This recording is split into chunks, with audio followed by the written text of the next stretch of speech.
My name is Alara, and I'm 33 years old. Last Christmas Eve, I arrived late to my family's holiday party, and the first thing I heard through the front door was my parents raising their glasses. My father's voice carried clear through the wood. "Thank God Christine didn't show up." My sister laughed. "Nobody wants her here anyway." The whole room clinked glasses. I stood on the porch with snow catching in my hair, hearing every word. But that toast wasn't why I called my lawyer. That happened 3 weeks earlier, when I discovered someone had taken out a $285,000 mortgage on the house I own with my forged signature. Before I tell you what happens next, please take a moment to hit that subscribe button and drop your location and local time in the comments. I'd love to know where you're watching from. Now, let me take you back to August, the night I first noticed something was wrong with my mail. I grew up in Ridgemont, Pennsylvania, one of those towns where everyone knows your car and your credit score follows you into Sunday service. My parents' house sits on Oak Lane, a white colonial with black shutters and a flagpole my father installed the year he lost his contractor's license. He still flies the flag every morning. I'm the younger daughter, the reliable one, the one who answers the phone at midnight when the furnace dies or the insurance lapses or the restaurant needs a cash injection to survive another quarter. My sister Diane is 5 years older, louder, prettier, according to our mother, and the undisputed center of every family gathering. She opened a place called Reeves Table 4 years ago with her husband Greg. Farm to table, exposed brick, the whole aspirational package. I lent her $50,000 to get it off the ground. She never signed a promissory note. She never mentioned paying it back. Over the past 8 years, I've written checks totaling more than $100,000 for this family. $15,000 for my father's knee surgery when his insurance lapsed. $20,000 for a new roof on my mother's house after a storm she could have filed a claim for but didn't. Another $12,000 when my father owed back taxes and the IRS started sending certified letters. Every single time I brought up repayment, the response was the same. My mother would tear up and whisper, "We're family, Christine, not a bank." My father would square his shoulders and say something about loyalty. Diane would roll her eyes and call me the accountant, not as a job title, but as an insult. Here's the part that matters. I own 2 properties, my house, which I bought at 28 with money I saved working 60-hour weeks, and a rental property I bought at 31. The same house my parents and Diane's family have been living in rent-free for 2 years. I never asked for gratitude. I just expected them to not steal from me. It started with a missing envelope. August 14th, a Wednesday. I checked my mailbox after work the way I always do, keys in one hand, bag in the other, but there was nothing from my mortgage servicer. No statement, no annual escrow analysis, nothing from the county assessor either. I let it go for a week. Mail gets lost. Then 2 weeks passed with nothing but flyers and credit card offers. No bank correspondence at all. I called the post office on a Friday morning. The woman on the line pulled up my address and went quiet for a moment. "Ma'am, there's a forwarding order on your mail. Everything's being rerouted." "To where?" She read me the address. 614 Oak Lane, Ridgemont, my mother's house. I sat in my car outside the post office for 11 minutes. I know because I watched the dashboard clock while my hands went cold on the steering wheel. Then I opened my laptop, logged into the credit monitoring app I've used since I was 26, and pulled my report. There it was, a new mortgage, $285,000, opened July 9th, listed against my primary residence, the house I owned free and clear with no existing liens. The lender was a regional bank I'd never contacted. The loan type was a cash-out refinance, and the application showed my name, my social security number, and my signature on every page. I zoomed in on the signature. I've signed my name tens of thousands of times on tax returns, audit reports, closing documents. I know every loop and slant of my own handwriting, the way a musician knows their own chord voicing. That signature was close, but the downstroke on the A in Andler was wrong. Whoever signed it pressed too hard at the top and faded at the bottom. I do it the other way around. The signature on the mortgage application was mine, except I never signed it. I called Nathan Ferris the next morning. He's a real estate attorney 2 towns over. Not a friend, not a favor. I found him through the state bar directory and paid his retainer with a cashier's check. Nathan doesn't small talk. He asked me 3 questions. Did I authorize anyone to act on my behalf? No. Did I sign a power of attorney at any point? No. Did I know the notary listed on the documents? I looked at the name, Linda Pruitt. That's my mother's friend, I said. They play bridge on Thursdays. Nathan exhaled through his nose, the kind of breath that says more than a paragraph. I'm going to need the original mortgage documents from the lender. I'll request them under the fraud investigation provision. In the meantime, don't contact the notary. Don't contact anyone connected to this. Within 10 days, he had the paperwork, the original application, the closing disclosure, the notarized signature page. He laid them across his conference table and set my actual signature pulled from my most recent tax filing beside them. The stroke pattern is inconsistent, he said, pointing with a pen cap. Pressure distribution, letter spacing, the way the capital C connects to the lowercase h. A handwriting analyst would confirm it in a day, but I can already tell you this isn't your hand. He leaned back. The notary, Linda Pruitt, certified that she witnessed you sign in person on July 9th. Were you in Ridgemont on July 9th? I pulled up my calendar. July 9th, I was in Philadelphia at a continuing education seminar. 47 other accountants saw me there. I had the registration receipt and a parking garage timestamp. You'll have no family left. Is that what you want? I read it sitting at my kitchen table, with a cup of coffee going cold in my hand. Outside, the first frost of December had turned the yard silver. I could see my breath against the window. She didn't deny the fraud. She didn't promise to repay the money. She didn't apologize. She went straight to the only leverage she'd ever held over me, the threat of exile. For 34 years, that threat had worked. Every time I pushed back, every time I asked for fairness, someone in my family would remind me that blood was supposed to trump everything else. And I'd fold. I'd pay. I'd forgive. Because the alternative, being alone, seemed worse than being used. I set the phone down on the table, screen up, her message still glowing. She asked if I wanted to lose my family, but my family had already decided to lose me. They made that choice the day they forged my name and split the money 3 ways. So there I was, giving them 30 days, a clear path out, and they responded with silence and a guilt trip. I want to ask you something real. If someone forged your name on a $285,000 loan, would 30 days feel generous or not enough? Drop your answer in the comments. And if this story is hitting close to home, hit that like button. It helps more people find this video. Now, back to what happened next. December 16th, Nathan called me at 4 in the afternoon. The court granted the emergency order. I set my pen down. Tell me the details. 2 parts. First, the mortgage is frozen. The lender can't proceed with foreclosure while the fraud investigation is open. Your house is protected. And the second part? Emergency enforcement order for the rental property. The court found sufficient evidence of fraud tied to the property's use. The occupants are beneficiaries of forged documents used against the owner. The judge signed it this morning. When is it enforceable? December 24th. That's when the court scheduled the enforcement window. Christmas Eve. I closed my eyes. Of all the days on the calendar.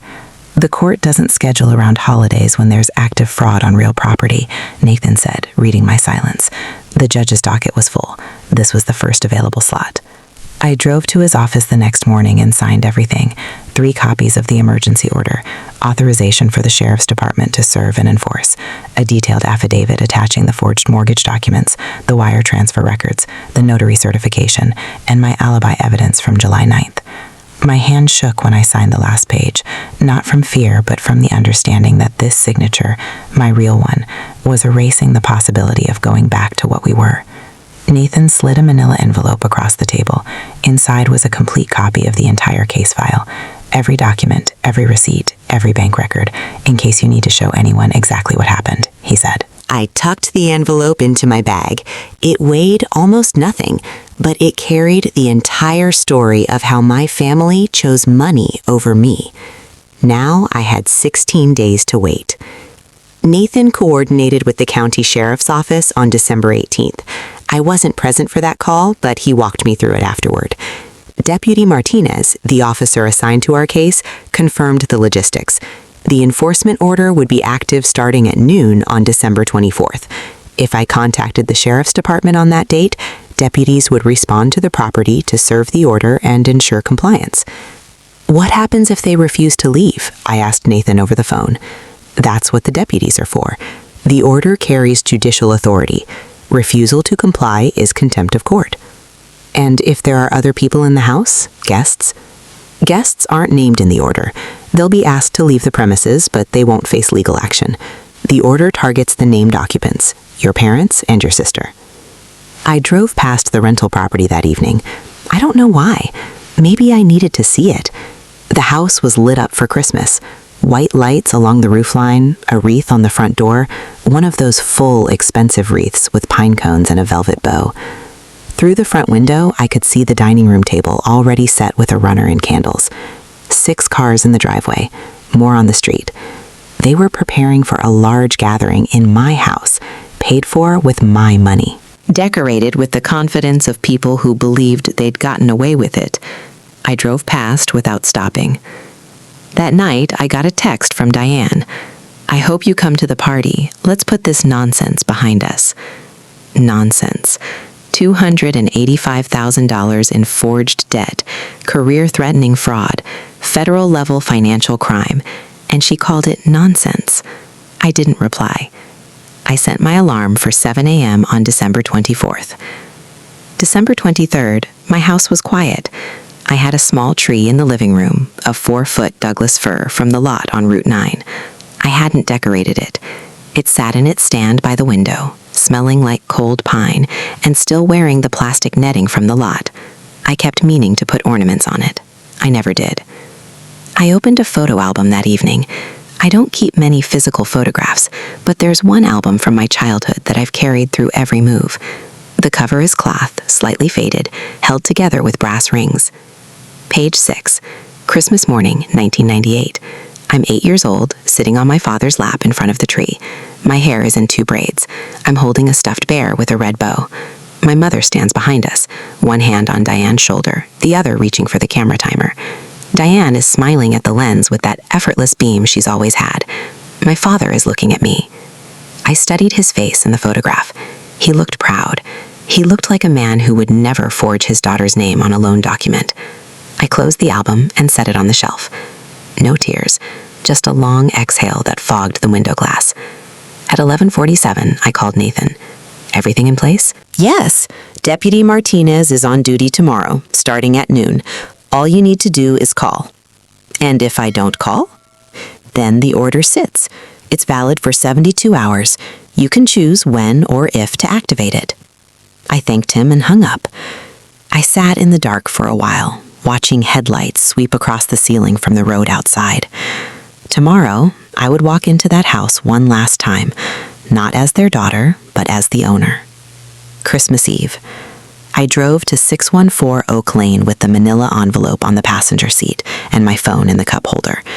The sun had already dropped behind the tree line, and the sky was that bruised purple you only get in December in Pennsylvania. The street was packed. I counted 23 cars. My parents' Buick, Diane's SUV, Greg's truck, Uncle Tom's sedan, Aunt Susan's minivan, and a long line of cousins and family friends stretching down both sides of Oak Lane. The house blazed with light. Every window, the porch lights, the string lights my father had mounted along the gutters. Through the front bay window, I could see the dining room, the long table, the good china, actually my grandmother's china, pieces my mother had claimed years ago without asking. Candles burning in silver holders, a roasted turkey on a platter, people moving through the room with wine glasses and paper plates, laughing, hugging, settling into chairs. I parked 3 houses down and turned off the engine. The car ticked as it cooled. Snow had started, light scattered flakes drifting through the streetlight glow. I was 40 minutes late on purpose. I wanted everyone seated, everyone comfortable, everyone present. I stepped out of the car and walked up the sidewalk. My heels clicked on the salted concrete. The envelope was in my coat pocket, thick, stiff, impossible to ignore against my ribs. At the front door, I stopped, put my hand on the knob and listened. Music first. White Christmas, the Bing Crosby version, playing from the Bluetooth speaker Diane always brings. Silverware clinking, a child laughing, then my father's voice rising above the rest with the unmistakable cadence of a toast. To a wonderful Christmas, and thank God Christine didn't show up. Glasses clinked. The room cheered. Diane's voice came next, bright and performative, the way she sounds when she's playing to an audience. Nobody wants her here anyway. All she does is wave her checkbook around and act superior. Laughter. Not nervous laughter. Comfortable laughter. The kind that comes from a room full of people who've heard this script before and enjoy the punchline.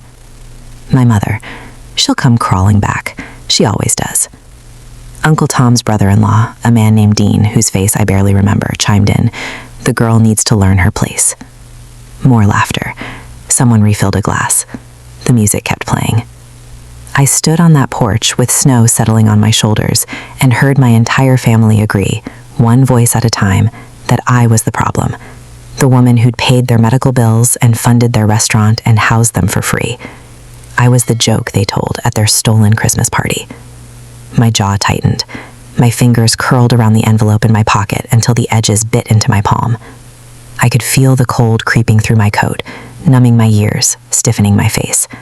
For a moment, just a moment, I imagined walking in, slamming the folder on the table, screaming every number, every wire transfer, every forged letter.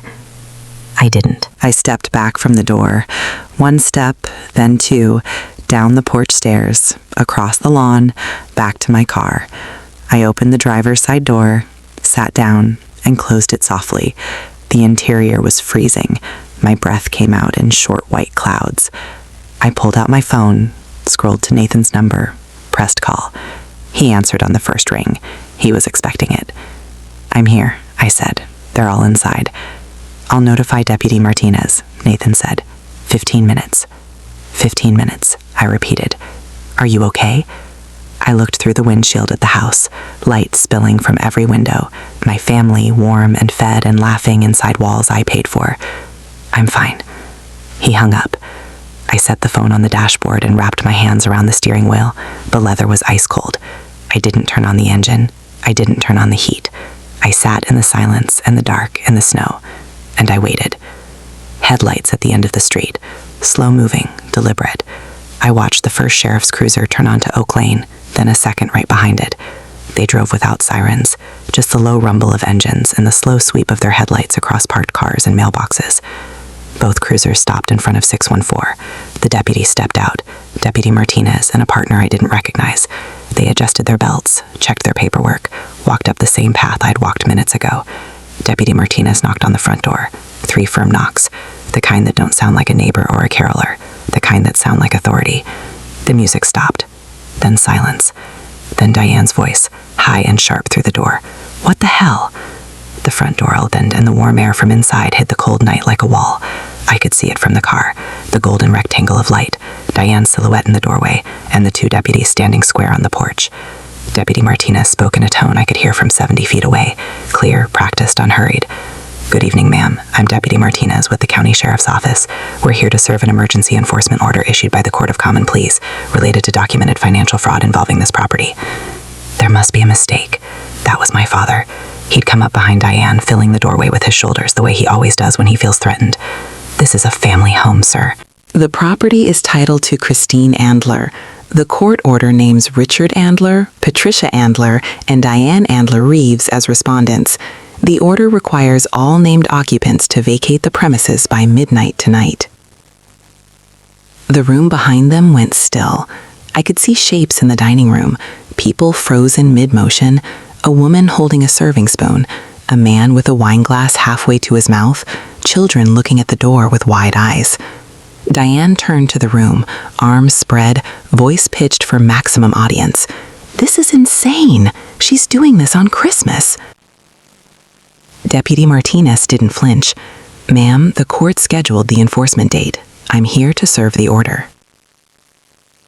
My father's face was visible through the storm door, flushed, jaw set, eyes scanning the street as if he might spot whoever called. He looked straight past my car without seeing me. 23 people stood in that dining room watching 2 deputies hand my father a court order on Christmas Eve. The turkey was still on the table. The candles were still burning. I waited until the deputies were inside before I crossed the street. My heels clicked on the frozen walkway. I climbed the porch steps. Through the open doorway, I could see the entire room. My aunt gripping the back of a chair, my cousin Jenny standing motionless with her coat half on, Greg Reeves in the kitchen doorway wiping his hands on a towel and staring at the deputies like a man watching his house burn. I stepped through the door. Nobody spoke at first. They just looked at me, at my black coat, at the manila envelope in my hand. My mother was the first to find words. "Christine, what have you done?" I set the envelope on the dining room table, gently, right between the turkey platter and a basket of dinner rolls. What I've done is protect my property from the people who forged my name. Silence, the kind that rings. I opened the envelope and spread the documents across the table. I didn't rush. I laid each page flat with the same care I use when presenting an audit summary to a client. Clear, orderly, visible to everyone in the room. The mortgage application flagged where the signature didn't match. The notary certification, signed by Linda Pruitt, certifying she'd witnessed me sign in person on a date I was 60 miles away. The wire transfer records, the bank account for the Andler Family Trust I never authorized. 23 pairs of eyes moved from me to the papers and back. Uncle Tom, my father's older brother, stepped forward. He picked up the wire transfer summary and read it through the bottom of his bifocals. The candles on the table flickered. The furnace hummed. Outside, the red and blue lights from the sheriff's cruisers pulsed slowly through the front windows, sliding across the Christmas decorations like a silent alarm. I spoke the way I speak in a boardroom, steady, factual, no inflection. I didn't choose $285,000. A mortgage opened on my house using a forged signature and a fraudulent notarization. The money was wired to 3 accounts. $180,000 went to Reeves Table LLC. That's Diane's restaurant. Diane took a half step backward, her wine glass tilted in her hand. $65,000 went to a personal checking account held by Richard Andler, our father. My father didn't move. He stared at the table like it had opened up beneath him. Uncle Tom set the wire transfer document back on the table and looked at my father. His voice was low, but the room was quiet enough that everyone heard it. "Richard, is this true?" My father said nothing. "You told me Christine gave you that money last August. You sat in my kitchen and told me she'd offered to help with the business." Still nothing. My father's hands hung at his sides. His chin dropped a quarter inch. "That was a lie," Uncle Tom said. It wasn't a question. Around the room, I watched the shift happen. My cousin Jenny sat down her plate. Dean, the man who joked about me learning my place, uncrossed his arms and looked at the floor. Aunt Susan stepped away from my mother and moved toward the coat rack. Nobody spoke in my father's defense. Nobody said it was a misunderstanding. The documents were on the table and the numbers didn't need interpretation. My father spoke first. His voice cracked on the second word. "We were going to pay it back." I looked at him. "When? The loan is 5 months old. You haven't made a single payment, not one." He opened his mouth, closed it. His hand went to the back of a dining chair, gripping it like a man steadying himself on a boat. Diane shifted strategies the way she always does, fast, seamless, already recalculating the audience. Her eyes welled up on cue. Her voice dropped to that trembling register she uses when she needs people to feel sorry for her. "I was desperate," she said. "The restaurant was going under. I didn't know what else to do. I have 2 kids, Christine, 2 kids." She looked around the room, searching for allies. Jenny looked away. Dean studied his shoes. Aunt Susan was already putting on her coat. My mother reached for my hand. Her fingers were cold and shaking. "Honey, we can fix this. We can work something out. Don't do this in front of everyone." I pulled my hand back. "You forwarded my mail to your house so I wouldn't receive the bank statements. That's not a mistake, Mom. That's a plan." Patricia's face collapsed. Not the performative tears I'd seen 100 times, but something raw, the face of a woman watching the story she'd told herself for months fall apart in real time. I thought if you didn't see the letters, we'd have time to what? Pay it back with money you don't have?" She didn't answer. She sat down heavily in the nearest chair, and nobody moved to comfort her. The room had divided without a word. Half the family was already reaching for their coats. The other half stood frozen, watching the wreckage. Deputy Martinez stepped forward. He'd been standing by the doorway, hands folded, letting the family sort itself out. Now he spoke with the same even tone he'd used at the front door. I need the named occupants of this property, Richard Andler, Patricia Andler, and Diane Andler Reeves, to begin vacating the premises. The court order requires compliance by midnight. The room recalibrated. This wasn't a family argument anymore. This was legal. Diane spun toward the crowd, arms wide, voice climbing. Are you all just going to stand there? She's kicking us out on Christmas? Uncle Tom answered before anyone else could. His voice was flat. Diane. You forged her signature. What did you think was going to happen? Diane's mouth opened, closed, opened again. No words came. It was the first time in my life I'd seen my sister unable to speak. Greg Reeves, her husband, the man who'd been standing in the kitchen doorway this entire time, set his towel on the counter and walked to the hall closet. He pulled out his coat, his keys, and a duffel bag that looked like it had already been packed. He didn't say a word to Diane. He walked past her, past the deputies, and out the front door. His truck started 30 seconds later. The cousins followed, Jenny, her husband Mark, Dean, and his wife. They filed out one by one, murmuring goodbyes to no one in particular, eyes down, coat zipped tight against the cold. Aunt Susan stopped beside me on her way out. She squeezed my arm once, quick, firm, and kept walking. My father sat down at the head of the table. The court order lay in front of him next to the turkey. He didn't read it. He just sat there, hands flat on the tablecloth, staring at something nobody else could see. I left the folder on the table, turned, and walked out the front door without looking back. I want to pause here for a second. I know some of you are thinking, Christmas? Really? But remember, they forged my name on a $285,000 loan. They stole my mail. They used my house for a party while spending my money.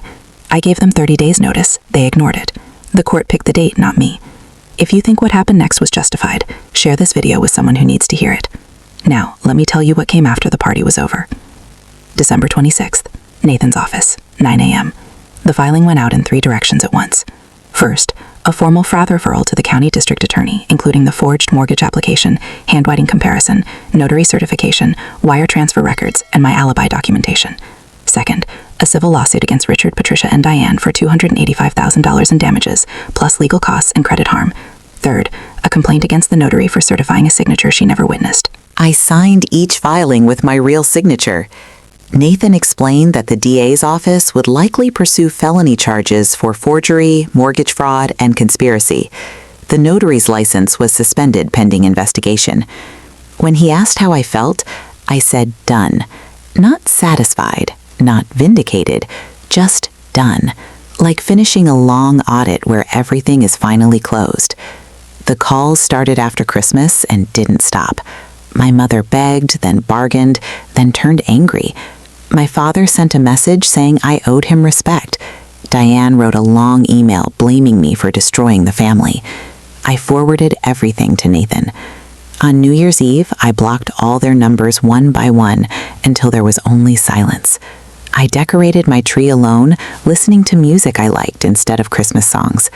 At midnight, a message came from Uncle Tom, apologizing for not seeing the truth earlier. I replied briefly, thanked him, and put the phone down.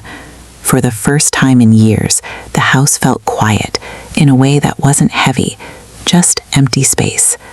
6 weeks later, indictments came down. Diane charged with forgery and mortgage fraud, my father with conspiracy, my mother with accessory after the fact, and the notary with fraudulent notarization. The mortgage was voided, the lien removed, and my property legally restored. News spread through the town quickly. The restaurant started losing customers, reviews turned hostile, and eventually the family began falling apart publicly. Life didn't feel like revenge. It felt like everything finally settling into order again, like numbers balancing on a final page. Case went further. He moved to his brother's place in Allentown and didn't contest custody. He just left. My father's remaining professional contacts dried up. A contractor he'd worked with for 15 years called Uncle Tom and said, if Richard would do that to his own daughter, I can't trust him with a handshake deal. The phone stopped ringing. My mother lost her standing at Grace Lutheran. Not officially, churches don't issue press releases, but the women who'd sat with her at Bible study for 20 years stopped saving her a seat. The potluck invitations stopped arriving. Patricia Andler, who had spent decades building a reputation as a devoted mother and pillar of the community, found herself eating lunch alone. None of this gave me pleasure. I didn't follow the reviews. I didn't track the divorce filing. Uncle Tom mentioned these things during our phone calls, casual updates, delivered the way you'd report weather in a neighboring county. I listened. I didn't comment. The facts were doing their own work. I didn't need to help. Diane made one more play. She always does. In early March, she posted on Facebook. The message was long, carefully worded, and designed to reframe the entire story with herself at the center. I never thought I'd be writing something like this. My own sister has turned our family's private struggles into a legal nightmare. I'm a mother of 2 beautiful children, and I might go to prison because I tried to save my business and help my aging parents. All I've ever done is try to hold this family together, and Christine decided that wasn't enough. Money meant more to her than blood. I'm asking for prayers and support during the hardest time of my life. She tagged it with a broken heart emoji and a praying hands emoji. She left the comments open. The first comment came from a woman Diane went to high school with. Praying for you, Mama. It got 4 likes. The second comment came from someone I didn't recognize. Didn't you forge her signature on a mortgage? That's not helping your family. That's a felony. The third comment came from a former Reeves Table customer. You stole from your own sister and you're asking for prayers? Within an hour, the post had 47 comments. 41 of them were against her. People I'd never met, quoting details from the court filings that had become public record. Someone posted a link to the county docket. Diane deleted the post after 3 hours. I didn't see any of this in real time. Uncle Tom told me about it the following week, shaking his head over the phone.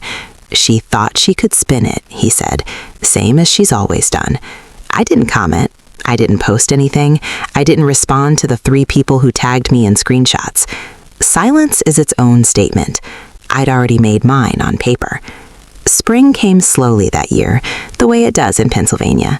A few warm days, then frost, then weeks of mud before the green finally holds. In April, my firm offered me a promotion, senior manager, partner track. My supervisor told me over coffee in her office, casual, like it wasn't the thing I'd worked toward for a decade. Your numbers have been strong all year, she said, and your client retention rate is the best in the department. I accepted. We shook hands. I walked back to my desk and sat down and realized my hands weren't shaking. A year ago, that promotion would have been followed by a phone call. My mother asking for help with the water heater, my father needing money for taxes, Diane wondering if I could invest a little more in the restaurant.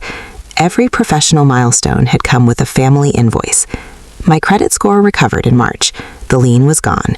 The fraudulent mortgage was voided. My CPA license renewal went through without a flag. The timer they'd set on my career had been diffused. I rented the property on Oak Lane to a young couple, teachers, both of them. They signed a proper lease, paid first and last month's rent, and hung a bird feeder from the porch where my mother's Christmas wreath had been. I liked that.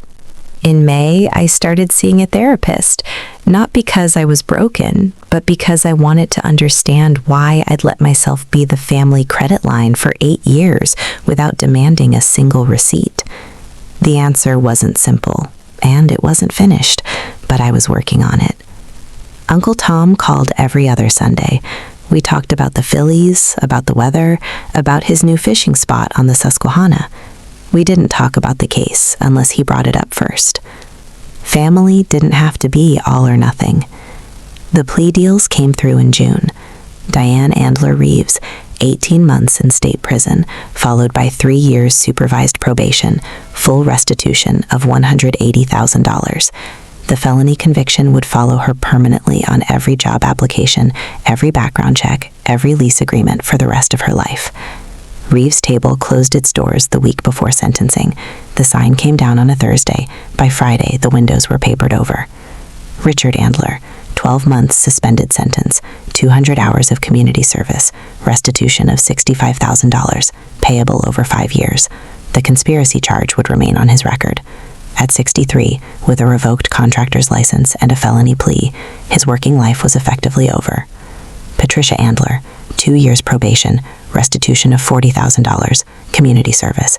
The accessory charge was the lightest of the three, but in a town the size of Ridgemont, a criminal record is a scarlet letter that doesn't wash out. Linda Pruitt, permanent revocation of her notary commission, separate fraud charges pending. Her name was published in the state disciplinary bulletin. Every title company in the region received the notice. Nathan emailed me the sentencing summaries on a Wednesday afternoon.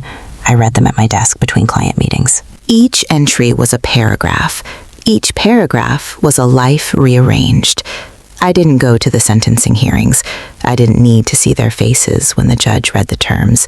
I didn't need to watch my father stand in a courtroom, or my sister walk through a metal detector, or my mother sit in a gallery bench alone. Nathan asked if I wanted to make a victim impact statement. I declined. The documents speak for themselves, I said. He nodded. He understood. The case file told the whole story. Every number, every signature, every wire transfer, every lie that thought it could hide behind the word family.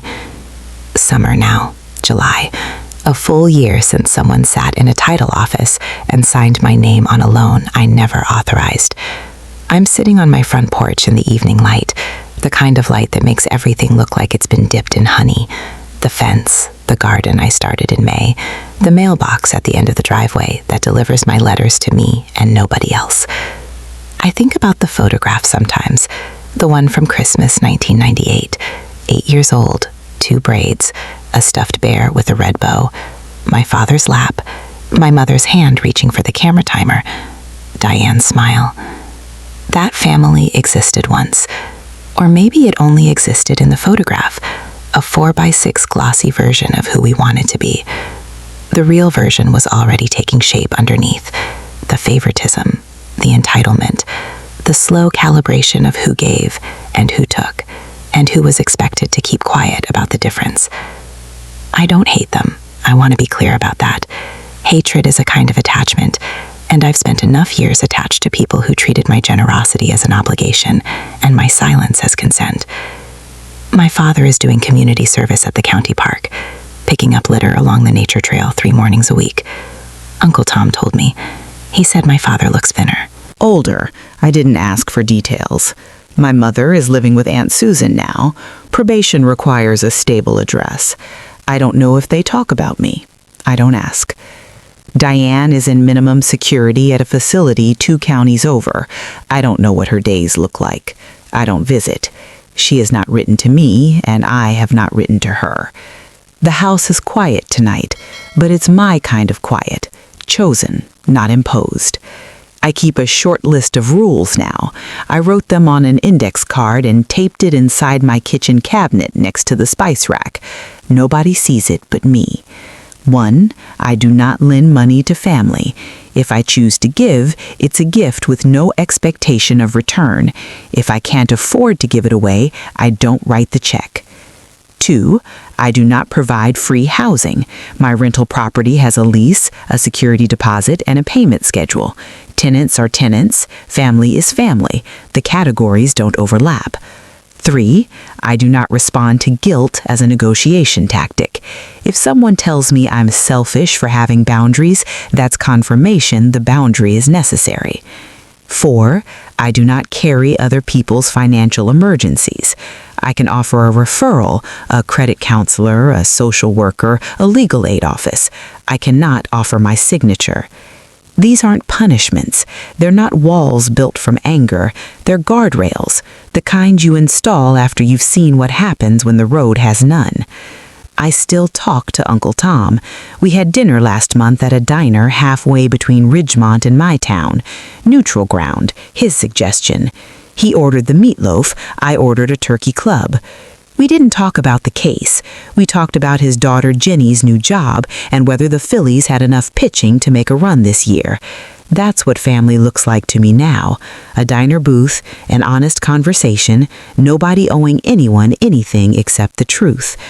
I wrote a letter to myself the week after the sentencing, not to send, just to keep. 1 page, handwritten, folded into an envelope and tucked into the same cabinet where the index card lives.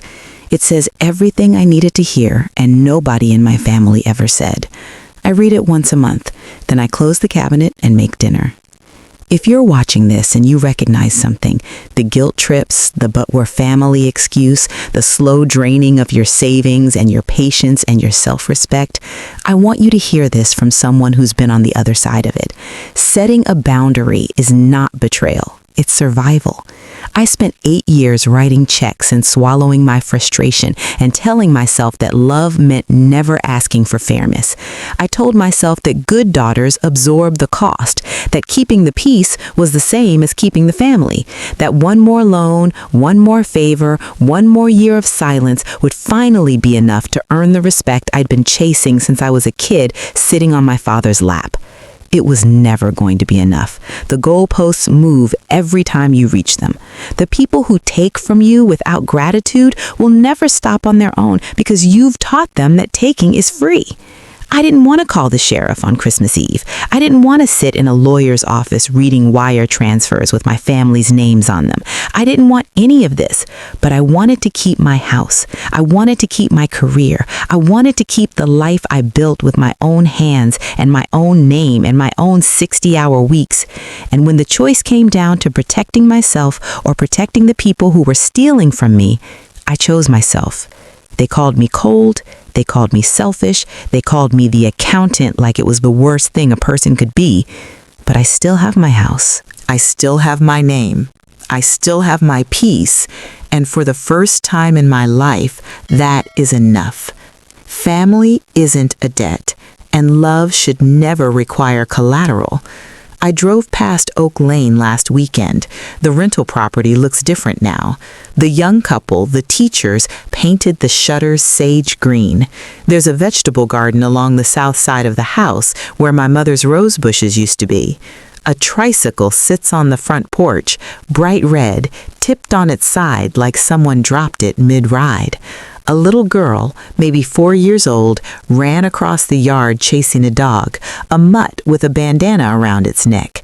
She was laughing, the way kids laugh when they've forgotten anyone's watching. Pure noise, pure joy.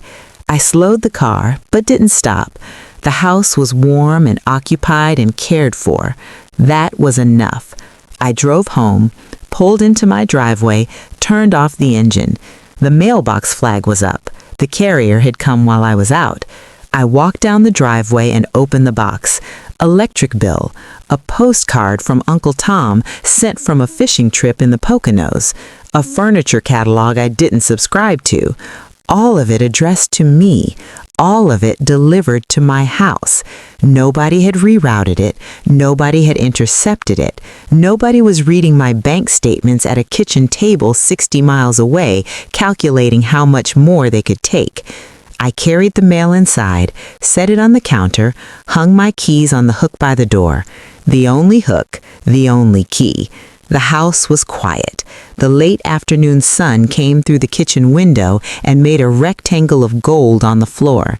The silver ornaments from New Year's Eve were still on the tree, which I'd moved to a shelf as a year-round decoration. They caught the light and sent tiny bright circles spinning across the ceiling.